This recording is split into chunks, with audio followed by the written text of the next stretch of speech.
So this is the third instalment of June 2015 M2 Edexcel. I've got question 7 and 8 still to do. Question 7 is a projectiles question. Doesn't look too bad. It's got 7 marks for part A, but doesn't look really like it's going to cause too many problems. The main principle here is that the horizontal speed or horizontal component of the velocity is constant. So we've got this here, this component here, horizontal, is 15 cos 20. And the horizontal component there is u cos 20. Not cos 20, cos theta, of course. So that's the horizontal. U cos theta is equal to 15 cos 20. Let's leave that at that for the moment, and then let's use any other information it's given us. It's told us that t is 4 at this point. Okay. So to work out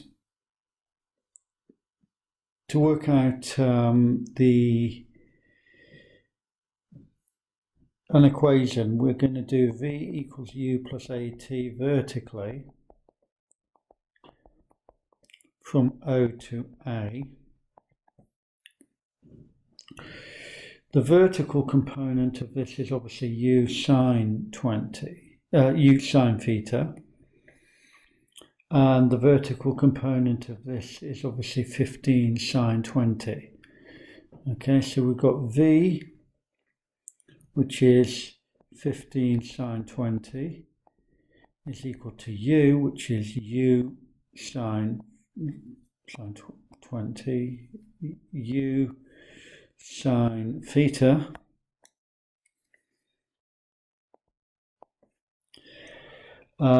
then minus gt, which is g times 4. Okay, so we need to work out theta and the value, theta and u. Let's just isolate the two bits. We've got u cos theta equals to 15 cos 20.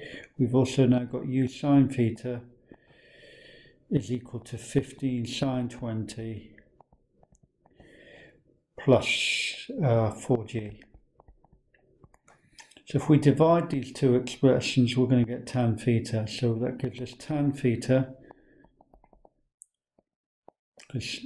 which is sine theta over cos theta. That's 15 sine 20 plus 4g over 15 cos 20. And that comes to 3.145, a whole lot of other stuff. If we find the arctan of that, it's 72.4 degrees to 3 significant figures. And then we can easily work out u then, because u will be equal to 15 cos 20 over this answer, over cos theta, which is cos 72 point, let's use the whole calculator display, and that, when we work it out to 3 significant figures, comes to 46.5. Again, as I keep saying, 2 significant figures probably is fine as well, definitely fine. 47. Okay, so that's 7 marks, not too bad that really. Let's go back to question B. Up to question B, not back to it. Okay, so question B says at the point B on the path, it's moving downwards at 20 degrees to the horizontal with speed 15 meters per second. Now, hopefully, we can recognize that that is on the same level Not very good, not really very well with my diagram there, but hopefully you can see that that's on the same level. Yeah, there we go. Like there. With this angle being 20 degrees there and that being 15 on the same level. Find the time taken. Well, it's probably as well here to just call it make up almost like a mini question where the speed upwards is 15 sine 20 initially, and 15 minus 15 sine 20 downwards at the end. So if we apply V equals U plus AT, so from A to B vertically, obviously, we've got the final velocity is negative, so it's minus 15 sine 20. The initial velocity is going upwards, that's 15 sine 20, minus, because it's decelerating, 9.8. I'm taking downwards as positive, so 9.8 t, call it big T perhaps. So it gives us 9.8 t is equal to 30 sine 20.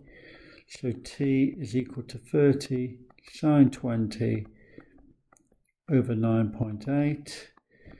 And that comes to 1.05 seconds, I believe, to three significant figures. Okay, so now for part C. The particle reaches the ground at the point C. Find the distance OC. Right, okay, well, it's 3 marks here, but it occurs to me there's one quick way of doing this.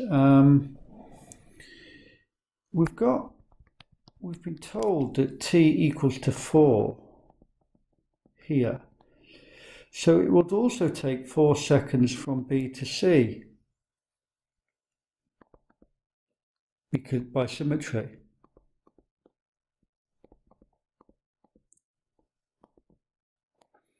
So the time from O to C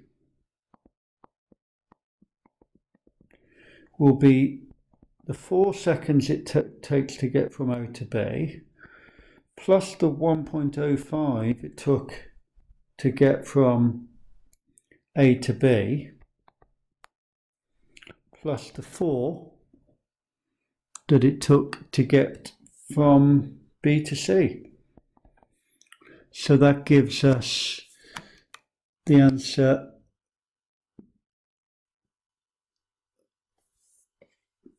9.05. Right, now I don't know if I've just reading the question again. I might have implied that it was the time it wanted, but it wants a distance, so I didn't read it. If that's what I said, I can't remember. But it's still not particularly difficult. We're basically going to times, so that means the distance OC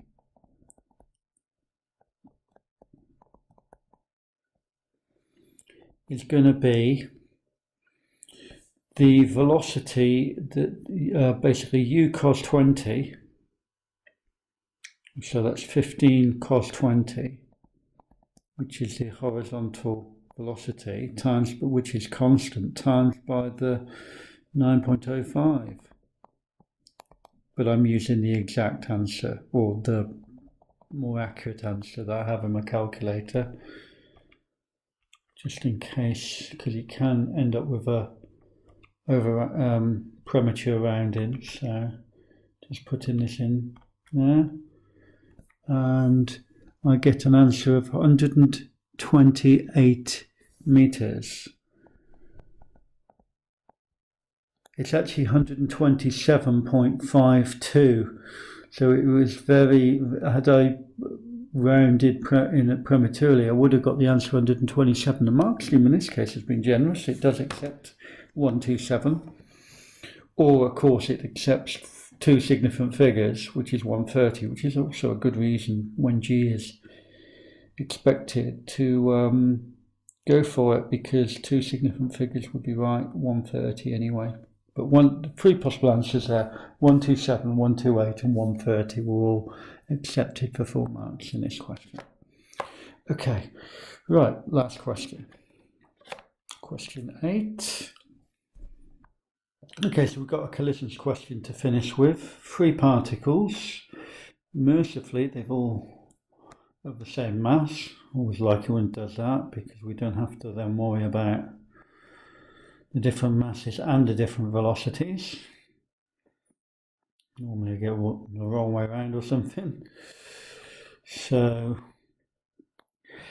anyway, we've got three masses of M. This is our before situation, and P and Q are projected towards each other with speed 4u and 2u. And then R, it says, is projected along the line away from Q with speed 3u. So obviously it's only P and Q that collide with in the first collision here. So that's before. This is our before. And afterwards,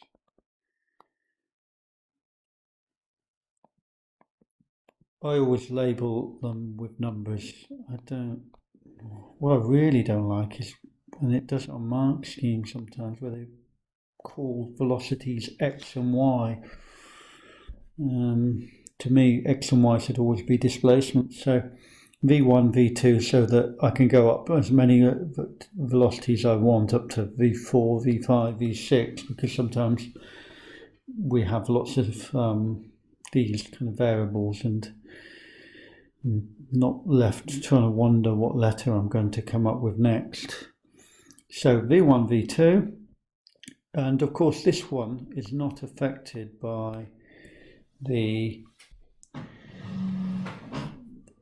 collision because it hasn't collided. So, as always, we're going to do a momentum equation, conservation of linear momentum, 4u times m plus 2, oh no, not plus, it's minus, it's going in the opposite direction, minus 2um is equal to v1m, or mv1 plus mv2. Okay, I'm assuming that these two are going to go in the same direction, okay, at this stage. Yeah, so and then if we find out that that isn't the case, we'll find it out by the fact that v1 is negative. Anyway, let's cancel the m and combining the u's, that gives me v1. Let's change colour back again.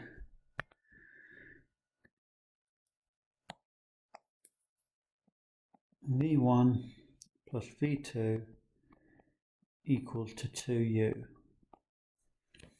Okay, it's pretty easy. Okay, let's do our Newton's law of restitution, or sometimes called Newton's experimental law. That's speed of separation over speed of approach. Okay, E is speed of separation over speed of approach. Now the speed of separation, well, V2 is going away from V1, so V2 is the greater of these two quantities. We must make it sure that it's positive, and that would be positive because V2 is greater than V1. All over, and now these two are going towards each other at a velocity 6u. So we have 6ue is equal to V2 minus V1. So if I add these two together, or what? We actually need. Actually, do we need to work out V1 and V2? Let's just work out V2 and take it from there, because what it says is after the collision P and Q, there is a further collision between Q and R. So what we need to use is the fact that V2 has got to be greater than 3U for there to be a further collision. So it's V2 we're after primarily at this stage. So I'm going to work out V2. So that's not too bad. We're looking at these two equations. And if I add the two, I will get 2V2 is equal to 2U plus 6UE, because V1 will cancel. Right, so we have V2 is equal to U plus 3UE. Now there will be a further collision. Try that out properly. There'll be a further collision if V2 is greater than 3U. So that means we've got U plus 3UE has got to be greater than 3U. So that's 3UE has got to be greater than 2U. Obviously U cancels, so that gives us E is greater than 2/3 as required. Okay, so that's that question done. For part B, it's saying it is given that E is equal to 3/4. So let's work out V2 and V1 from that. So E equals to 3/4. We've got an expression for V2 here, so E equals 3/4. So that gives us that V2 equals to U plus 3U times 3/4. So that is 9U over 4 plus U.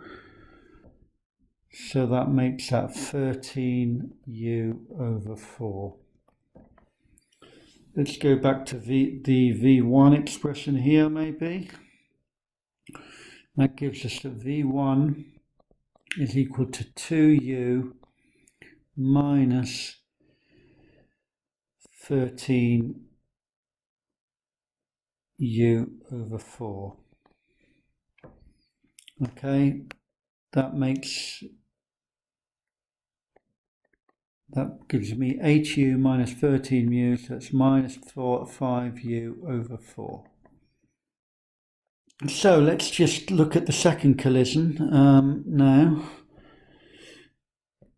We've got, let's just do the situation that we've got. We've got P now is moving backwards with speed 5U over 4. Q is moving forwards with speed 13U over 4. Remember, R up to this point has not been involved in any of this. It's moving away at 3U. Okay, and let's just work out the velocities of these afterwards. This one's still going to go at 5U over 4, because now P is not involved in the collision. Okay, but Q, let's call that V3, and let's call that V4. And it's saying, so that there will not be a further collision between P and Q. Right, so well, let's see what V3 works out to be. We don't need to work out V4 here. Let's see if we can work out V3. And if we can show either that V3 is positive here, well, if V3 is positive, that means they're moving away from each other, or even that V3 is negative but not as big in magnitude as 5u over 4, then we've shown that it doesn't collide. So again, same pattern here, conservation of linear momentum. Okay, we've got the 13u over 4 times m plus 3u times m is equal to, remember it's these two I'm applying it to, the p is not involved, it's not in this collision here. Okay, I always like to draw the diagrams with all three of them and then see how they relate to each other, but yeah, p is not involved, so make sure we don't get mixed up. mv3 plus mv4, obviously cancelling out the m, we get, and putting over a common denominator here, that gives me 25u over 4 is equal to v3 plus v4.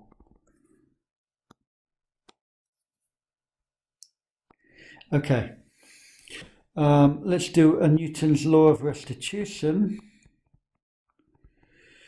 Now we know that E is 3/4.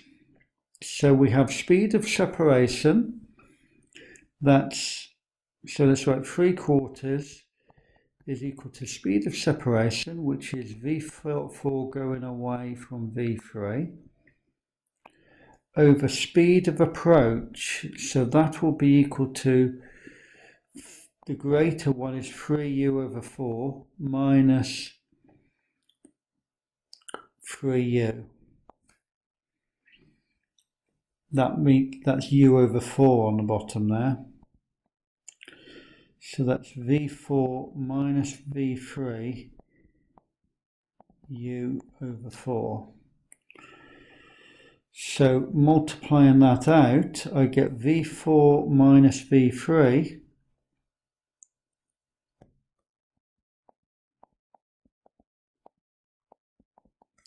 is equal to 3u over 16. Now, we're only trying to find so that there's a further collision, so I don't really want to find v4 out here. I only need v3. In order to work out v3, I'm going to subtract these two. So I'm going to subtract these two, and I'm going to get v4 cancelling, so I'm subtracting this one from this one, so v4 cancels. I'm going to have 2v3 equals to 25u over 4 minus 3u over 16, and I think that comes to 97u over 16. So v3 is 97u over 32. But the key thing here is it greater than 0, i.e. does not change direction.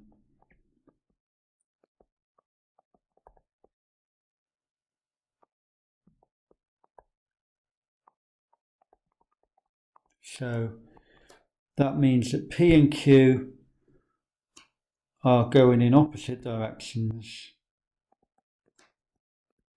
because remember this P is going in this direction because of the minus 5u over 4 that we found, and V3 we've now found to be positive, going in this direction here. So P and Q going in opposite direction.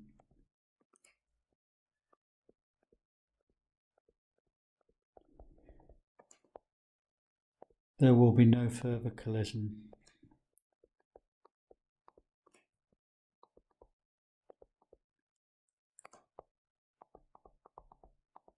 Between P and Q.